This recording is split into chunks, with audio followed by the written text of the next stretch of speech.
Douala, bonjour à vous Thierry Carole, bonjour également à Patricia qui est à vos côtés. Ça fait naturellement. Je vous appelle dans le cœur enflammé de joie comme de tradition, vous mais également les millions de téléspectateurs de Canada International, ceux du Cameroun et du monde entier qui sont tous chargés fort d'informations. Bienvenue à ce rendez-vous, c'est la revue de presse sur Canal Matin et donc sur Canada International, dernier rendez-vous de la semaine. La pression monte et elle ira d'ailleurs grandissante côté fonctionnaires et autres agents publics abonnés d'absentéisme et de non-présence physique à leur lieu de service. En tout cas, après l'avoir constaté, le ministre Joseph Lé, de la fonction publique et de la réforme administrative, vient donc de décider des contrôles inopinés par ses services de confiance. Le journal La République, vous le voyez en une principale ce matin, indique cette mesure car Joseph Lé dit avoir sensibilisé suffisamment. L'heure est à la collecte de ceux qui font montre de peu ou pas de conscience professionnelle et ils seront traités comme tels. Ce qui semble donc rechercher étant ici la performance administrative. Angele Mendouka comme Ambouda, Abel comme à Yaoundé, la capitale camerounaise. Yaoundé, justement, la capitale camerounaise et son université. La première pour parler de l'université de Yaoundé 1, puisqu'il y en a deux, l'autre étant à Soa, eh bien, qui sont donc sur le grill. Le quotidien Mutation de Gab, Georges Alain Boyomo, organise un peu la recherche des faits qui troublent ceux qui ont trait à la disparition de quelques 400 ordinateurs PB, Paul Biya.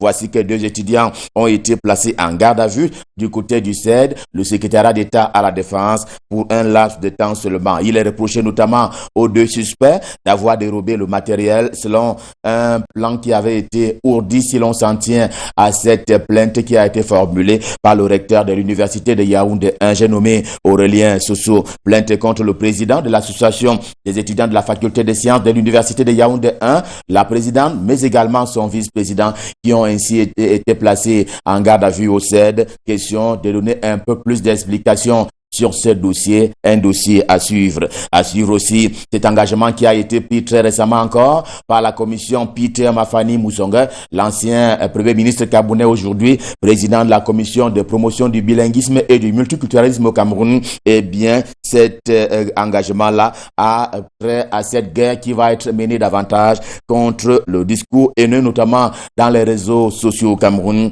et même dans les espaces d'expression publique sur l'ensemble du territoire national. En tout cas, c'est une campagne de sensibilisation qui est donc lancée depuis pratiquement le 5 mars dernier sous les bons auspices donc de la commission Moussonga. Depuis le 5 mars dernier, eh bien, il court donc cette campagne de sensibilisation et on va dire de communication contre ces fléaux, à savoir le discours haineux dans l'espace public au Cameroun. La voix des décideurs en précise d'ailleurs les modalités et même les objectifs en ayant en mémoire les cas de déconstruction du lien social qui ont coûté la paix et la stabilité ailleurs. Les clichés sont légion à ce propos. Le social, c'est encore à Douala, la capitale économique du Cameroun, où le quotidien Le Messager signale une expansion du choléra. Eh bien, dit qu'à recensé, et c'est déjà une grosse inquiétude, justement parce que c'est une maladie qui se répand très très rapidement et qui justement a trait aux conditions sanitaires, aux conditions de vie des populations. Et quand elle arrive dans un espace comme Douala, il faut bien prendre cette problématique au sérieux. En politique, le même quotidien, pour parler du quotidien Le Messager de Jean-François Chanon, eh bien, il est question d'établir en une principale sur la reconduction au perchoir de Marcel Nian Djifendi et de Kava Yegejibril, respectivement comme président du Sénat et président de l'Assemblée nationale. Si le journal en parle, c'est pour noter ce qu'il considérait comme étant l'immobilisme. C'est à cause, justement, de leurs âges et aussi de leur état de santé. Voilà quelques arguments qui sont ainsi avancés par le journal ce matin pour s'inquiéter, entre guillemets, de la reconduction de ces deux personnalités au perchoir du Parlement camerounais. Les Guardian Post, quotidien camerounais d'expression anglaise, au siège imposant à Yaoundé, s'y intéresse tout aussi. Là, on apprend alors qu'en fait, c'est le président de la République, Paul Biya, qui leur a renouvelé sa confiance à lui. La quinzaine d'abstention lors des élections n'a pas empêché leur reconduction, puisque du côté de l'Assemblée nationale, il y a effectivement eu une abstention de l'ordre de 15 voix. Les Guardian Post s'en va ainsi chercher dans l'histoire pour marquer, sinon l'expérience et au contraire la longévité du président de l'Assemblée nationale en tant que président au perchoir depuis 1992. Le quotidien Émergence est également en kiosque. Il se montre quelque peu dessus, toujours les mêmes. Pour ce faire, le journal est allé chercher des photographies de jeunesse relativement à ces deux personnalités que le temps est passé semble-t-il dire, semble donc dire le quotidien émergent ce matin pour espérer un peu de renouvellement du personnel politique au Cameroun. Question de donner un peu de la voix et de l'espace à la jeunesse. New Star est en kiosque. Le journal en parle également. Il ne s'offusque pas de cette double reconduction, singulièrement celle du président de l'Assemblée nationale, le Père Choa. Le député du Mayo Sava, dans l'extrême nord Cameroun, bénéficie de la confiance de Paul Biya en personne, qui lui a donc choisi, qui a donc préféré la continuité dans la stabilité en lieu et place d'une éventuelle rupture, d'une éventuelle révolution. Info Matin, le journal des dieux de Nanvang, s'est situé dans le prolongement de son annonce faite lundi dernier, on s'en souvient encore, lui qui annonçait que Kavaye Djibril et Marcel Nyadjifendi allaient être reconduits au Perchoir et c'est sans surprise donc qu'ils ont été élus comme tels. D'ailleurs, les chiffres en termes électoraux sont proposés par le journal. Eh bien, Kavaye Djibril l'a emporté avec 147 sur 162 voix qui étaient donc possibles lors de cette élection du président de l'Assemblée nationale, alors que Marcel Nyadjifendi gagne avec 85 sur les 93 voix qui étaient exprimées à l'occasion de cette élection du côté du Sénat. En réalité, c'est le journal de Paul Ngouaré qui dit, le journal fait chanter un peu ceux qui avaient prédit le contraire s'agissant de la reconduction de ces deux personnalités au Perchoir. Eh bien, la plénière d'hier au Sénat, hier à l'Assemblée nationale, a par la suite vu la reconduction des autres membres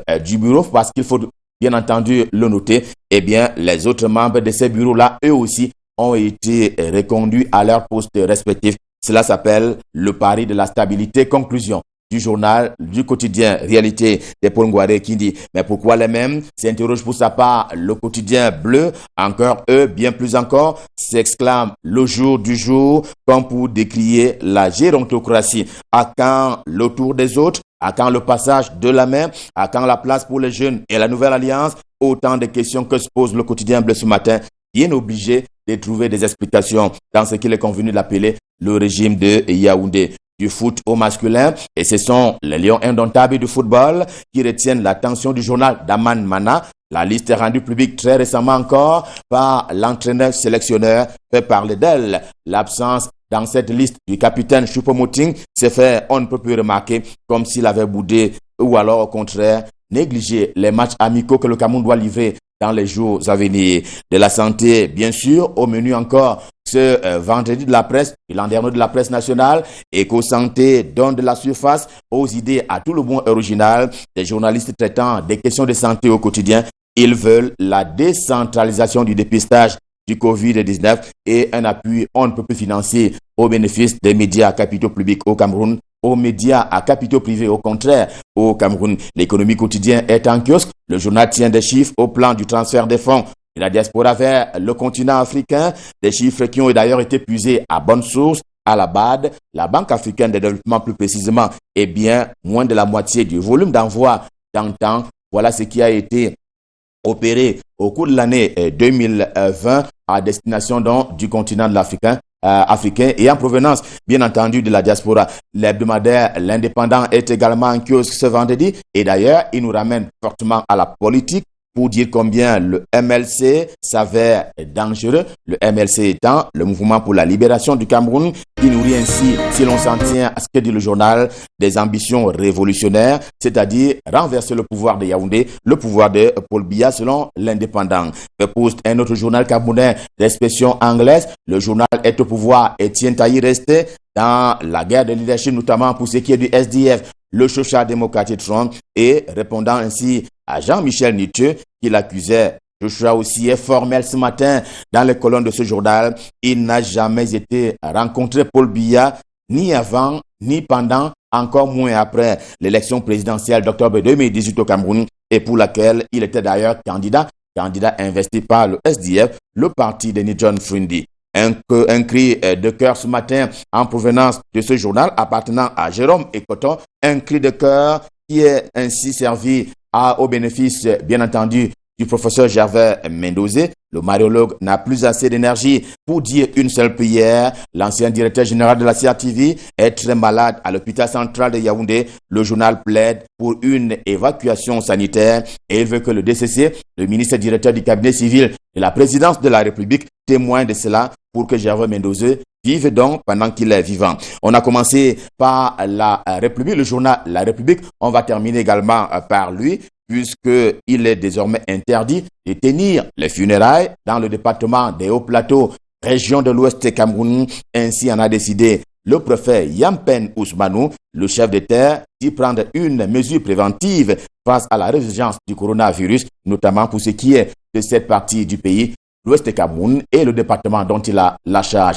Cela va-t-il s'implémenter? Just wait and see. Revue de presse Made in Cameroun, édition de ce vendredi. Top fin, évidemment, le cœur enflammé de joie. Nous vous avons servi à l'occasion de ce dernier rendez-vous de la semaine. Le prochain, c'est lundi prochain quand il sera 7h. Et nous serons là dans les mêmes dispositions et même prédispositions. Question de vous servir. Eux aussi, ils sont en bonne place du côté de Douala pour vous servir. Il s'agit de Thierry Carole et bien entendu Patricia Keyi, à qui je m'en vais repasser le pouvoir pour la suite et la fin de Canal Matin.